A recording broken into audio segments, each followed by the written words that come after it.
నమస్కారం న్యూస్ 21 కి స్వాగతం. హెడ్లైన్ చూద్దాం.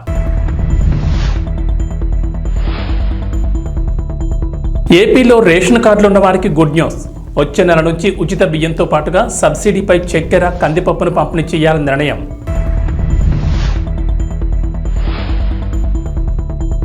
తెలంగాణ రైతులకు రేవంత్ రెడ్డి సర్కార్ శుభవార్త. రుణమాఫీ అమలుకు ముహూర్తం ఫిక్స్.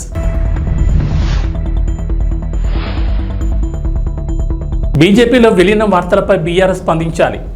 కేసీఆర్ స్పష్టతనివ్వాలంటున్న అసదుద్దీన్ ఓవైసీ.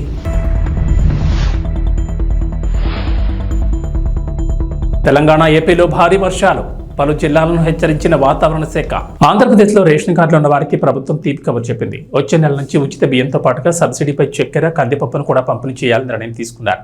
రాష్ట్రంలో బహిరంగ మార్కెట్లో నిత్యావసర సరుకుల ధరలు పెరగడంతో పేదలకు ఉపశమనం కలిగించేందుకు ఈ నిర్ణయం తీసుకున్నారు. ఈ మేరకు రాష్ట్ర వ్యాప్తంగా రాయితీ ధరలపై కందిపప్పు, పంచదార సరఫరాను పునరుద్ధరించాలని పౌర సరఫరాల శాఖను ఆదేశించారు. అయితే ప్రభుత్వం ఆగస్టు నుంచి అక్టోబర్ వరకు 3 నెలలకు సరిపోయేలా నిత్యావసరాలను పంపిణీ చేయనుంది.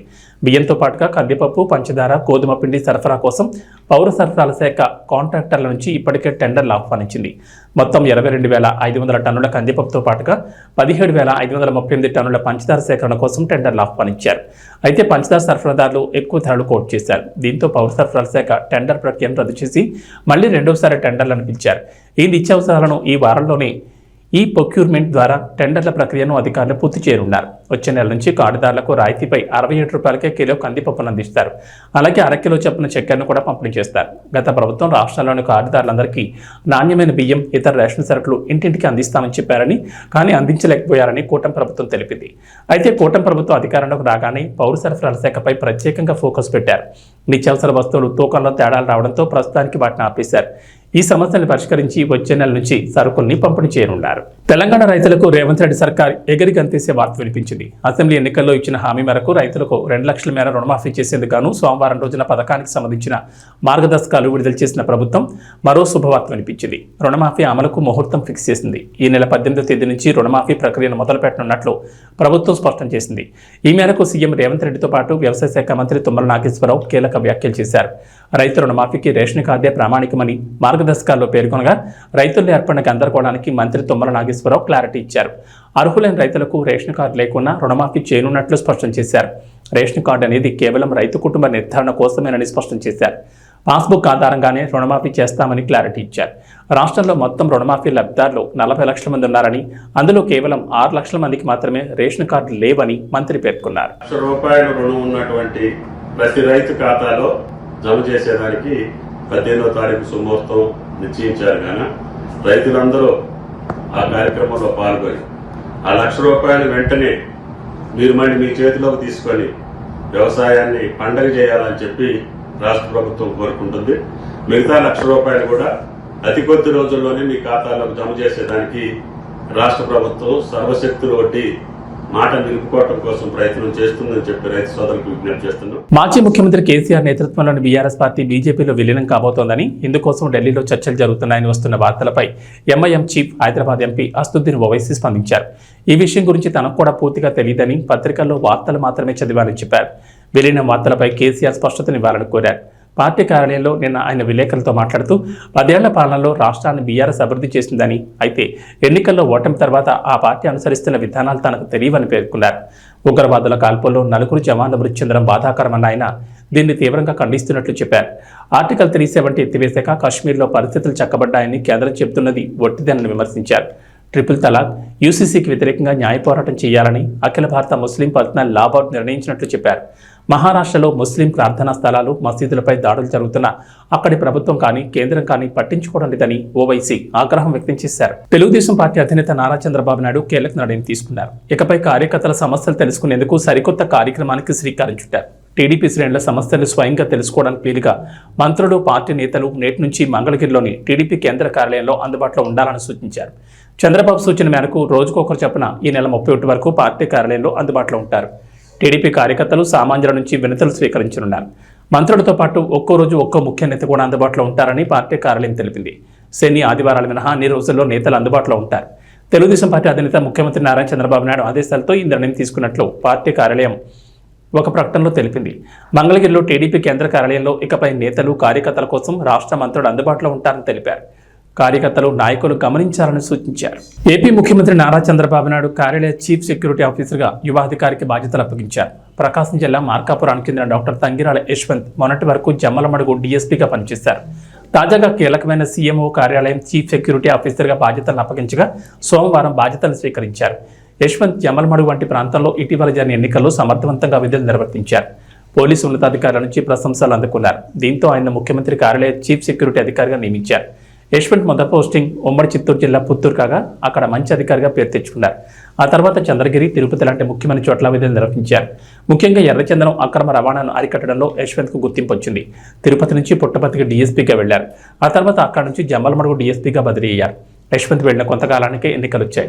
జమ్మలమడుగులో ఎన్నికలు సజావుగా జరగడంలో కీలకంగా వ్యవహరించారు. ఎక్కడ ఎలాంటి అవాంఛనీయ సంఘటనలు జరగకుండా చర్యలు తీసుకున్నారు. విధులు సమర్థవంతంగా నిర్వర్తించడంతో ఇప్పుడు ఏకంగా ముఖ్యమంత్రి కార్యాలయం చీఫ్ సెక్యూరిటీ విభాగం అధికారిగా నియమితులయ్యారు.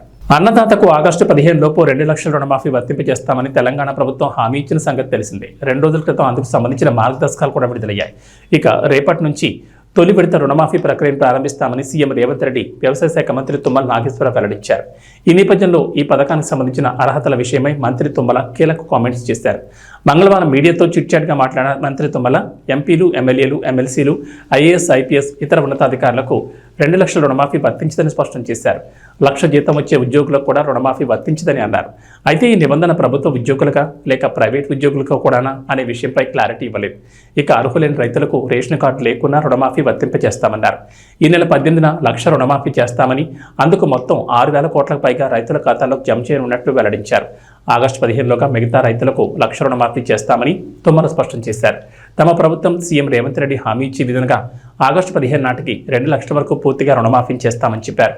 రుణమాఫీకి మొత్తం 31,000 కోట్లు అవసరమవుతాయని, ఆ నిధులను రైతుల అకౌంట్లలో జమ చేయనున్నట్టు పేర్కొన్నారు. రేపు తొలి విడతలో 11.50 లక్షల మంది రైతుల ఖాతాల్లోకి 1 లక్ష రుణమాఫీ అవుతుందని చెప్పారు. రెండో విడతలో ఆగస్టు 15 నాటికి మరో 1 లక్ష రైతుల బ్యాంక్ ఖాతాల్లో జమ చేయనున్నట్లు వెల్లడించారు. కృష్ణా జిల్లా నూతన ఎస్పీగా నియమితులైన గంగాధర్రావు బుధవారం బాధ్యతలు చేపట్టారు. ఎస్పీ గంగాధర్రావుకు పోలీస్ సిబ్బంది వేద మంత్రాల నడుమ ఘనస్వాగతం పలికారు. వేద పండితుల వేద మంత్రాల నడుమ గంగాధర్రావు బుధవారం ఉదయం బాధ్యతలు చేపట్టారు. బ్రహ్మణో వేదామృతేన కృతాం పురీం తస్మై బ్రహ్మజ బ్రహ్మజ ఆయకేతం ప్రదాన్నదో అగ్నిరివ సుజిద్భవ ఆదిత్యాయవ తేజో భవ విష్ణురివ శ్రీమాన్ భవ బ్రహ్మరాయుర్భవ ఆయురాయుర్భవ ధాన్యం ధనం వశం భవత్కళాకం జలదం భక్తం దీర్ఘమాయు. కృష్ణా జిల్లా పెనమలూరు నియోజకవర్గం ఎమ్మెల్యేగా బోడే ప్రసాద్ ప్రత్యర్థిని మట్టి కరిపించి నియోజకవర్గం నుంచి తరిమి కొట్టి భారీ మెజార్టీతో గెలుపొందిన డైనమిక్ ఎమ్మెల్యే బోడే ప్రసాద్ని మర్యాదపూర్వకంగా కలిశారు రాధారంగ మిత్రమండలి రాష్ట్ర అధ్యక్షులు, జనసేన పార్టీ నాయకులు బుల్లెట్ ధర్మారావు. ఆయన ఆధ్వర్యంలో అతని మిత్ర బృందం మరియు Vijayawada Kanuru Ramasai apartments owners welfares association vice president bullet Dharmarao, president Srinivas Mehar, Jalalubeg, Iqbal, Pachipada Raja, Jaya, Pavan, Suresh, Satish తదితరులు మర్యాదపూర్వకంగా కలిసి బోడే ప్రసాద్ని ఘనంగా సన్మానించి ఆయన అభినందించి శుభాకాంక్షలు తెలిపారు.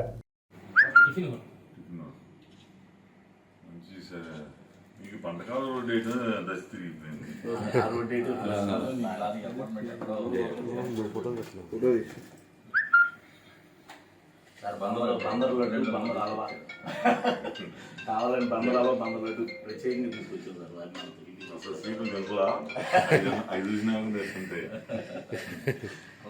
అంటే బంద నుంచి మేము వచ్చామనుకోండి, అది కంపల్సరీ ఉండాలి. ఏంటంటే బంద నుంచి ధర్మం ఏలూరు జిల్లా చాట్రాయి మండలం మంకులు గ్రామంలో టీడీపీ నాయకత్వంలో గృహ నిర్మాణ శాఖ మంత్రి పులుసు పార్థసారథి ఆధ్వర్యంలో ప్రతి గ్రామంలోనూ వర్షాల కారణంగా అనేక మందికి అనేక రకాలైన రోగాలు రావడం వల్ల ప్రతి బజార్లను లోకల్ నాయకుల ద్వారా బ్లెస్సింగ్ మరియు శానిటైజర్ చేస్తూ ప్రతి వారికి అవగాహన కల్పిస్తూ సూచించారు. ఈ కార్యక్రమంలో పలువురు పాల్గొన్నారు. పుల్లు పార్థసారథి గారు గెలిచిన సందర్భంగా ఈ గ్రామంలో దోమలో ఈ నీళ్ళు రాకోకుండా బ్లీచింగ్ పౌడర్ చల్లుతామని నేను తెలియపరుస్తాను. అది ఇక్కడ పరిస్థితులను బట్టి దోమలు ఇవన్నీ రాకుండా జనం ఇబ్బందులు పడుతున్నారని చెప్పేసి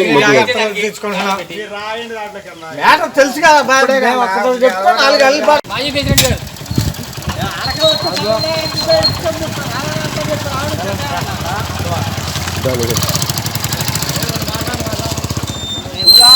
ఇప్పుడు దాకా మాట్లాడే కదా. గంగరాజు ఫోన్ పెట్టి కాసేపు రాండి అన్నగారు రండి సత్యబాబు గారు రండి సైడ్ అవుట్ ఉంచండి అది వ్యాన్ కనపడి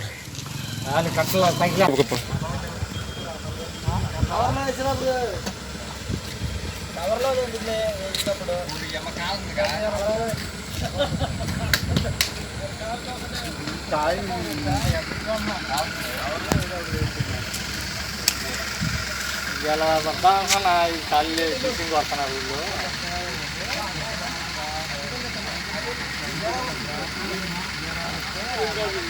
ఎంత అయిపోయినా చూసుకోండి కాపాడుతాను ఇంక మంచిర్యాల జిల్లా బెల్లంపల్లి మండలం పెర్కపల్లి గ్రామంలో రోడ్డుకి ఇరువైపులా ఉన్న ఇళ్లలోకి వరద మురికి కాలువ నీరు రావడంతో రోగాల బారిన పడుతున్న మండల పరిషత్ అధికారులు పట్టించుకోవడం లేదని గ్రామస్తులు ఆరోపిస్తున్నారు. వర్షాకాలంలో వరద నీరు ఉధృతంగా ప్రవహిస్తూ మురికి కాలువన నీళ్లు వస్తుండటంతో చుట్టుపక్కల ఉన్న ఇండ్లు మునిగిపోతున్నాయని గ్రామస్తులు ఆవేదన వ్యక్తం చేస్తున్నారు. ఈ విషయమై సంబంధిత మండల పరిషత్ అధికారులకు ఎన్నిసార్లు ఫిర్యాదు చేసినా పట్టించుకోవడం లేదని గ్రామస్తులు వాపోతున్నారు. అదేవిధంగా రోడ్డు పక్కన ఉన్న ఆటో స్టాండ్ వద్దకు వచ్చే ప్రయాణికులకు తీవ్ర దుర్గంధం వెదజల్లుతుండటంతో వారు తీవ్ర ఇబ్బందులు పడుతున్నారు. ఇళ్లలోకి వరద మురికి కాలువ నీరు చేరుతుండటంతో విషకీటకాలు, దోమలు, ఈకలు, పాముల వలన వ్యాధుల బారిన పడే ప్రమాదం ఉందని గ్రామస్తులు తెలుపుతున్నారు. ఈ విషయమై గ్రామస్తులు మాజీ సర్పంచ్కు తెలపగా ఆయన స్థానిక పంచాయతీ కార్యదర్శిని చర్యలు తీసుకోవాలని పురమాయించినప్పటికీ ఆయన నిర్లక్ష్యంగా వ్యవహరిస్తున్నారని గ్రామస్తులు ఆరోపిస్తున్నారు.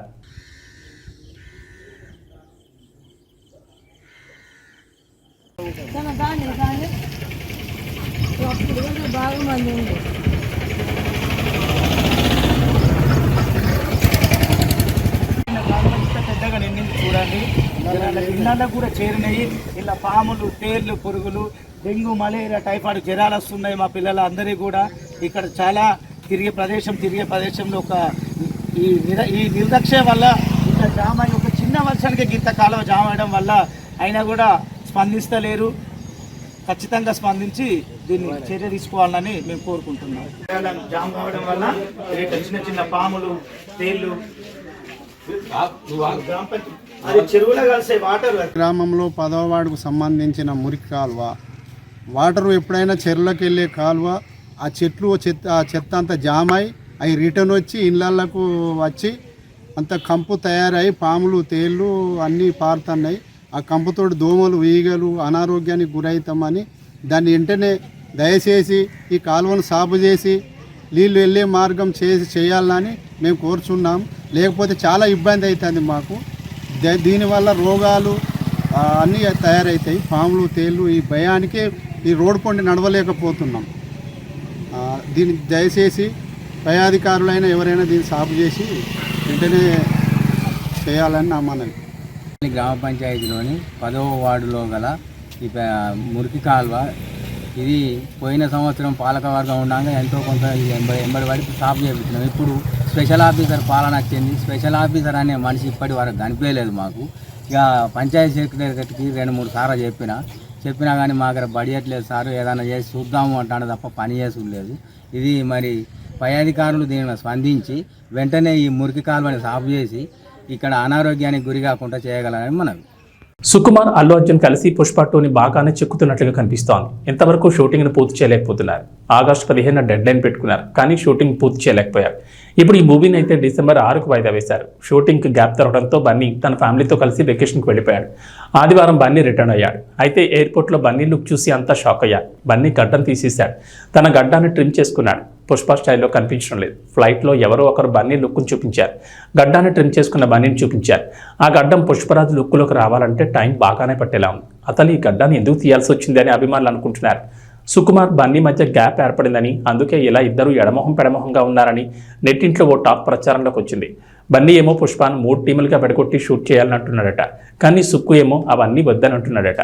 అలా ఈ ఇద్దరి మధ్య గ్యాప్ వచ్చిందని ఇండస్ట్రీలో టాక్ వినిపిస్తోంది. బన్నీ ఇలా గడ్డం లేకుండా కనిపించడంతో ఇప్పుడు ఎలా షూట్ చేయాలని సుక్కు అన్నాడట. దీంతో సుక్కు హర్ట్ అయి అమెరికాకు వెళ్ళిపోయాడని అంటున్నారు. అయితే ఇందులో ఎంత నిజం ఉందన్నది పుష్ప యూనిట్కే తెలియాలి. కానీ బన్నీ ఇలా గడ్డం ట్రిమ్ చేసుకుని కనిపించడం అయితే అందరికీ షాకింగ్గానే ఉంది. ఈ గడ్డం మళ్లీ పెరగాలి, పుష్పరాజు లుక్లోకి మారాలంటే మినిమం 1 నెల రోజులైనా పడుతుంది. అంతవరకు పుష్ప 2 షూటింగ్ అయితే జరగదు. అంతవరకు మిగిలిన పనులు పూర్తి చేస్తారా, లేదంటే టీం అంతా ఖాళీగానే ఉంటుందా అన్నది చూడాలి.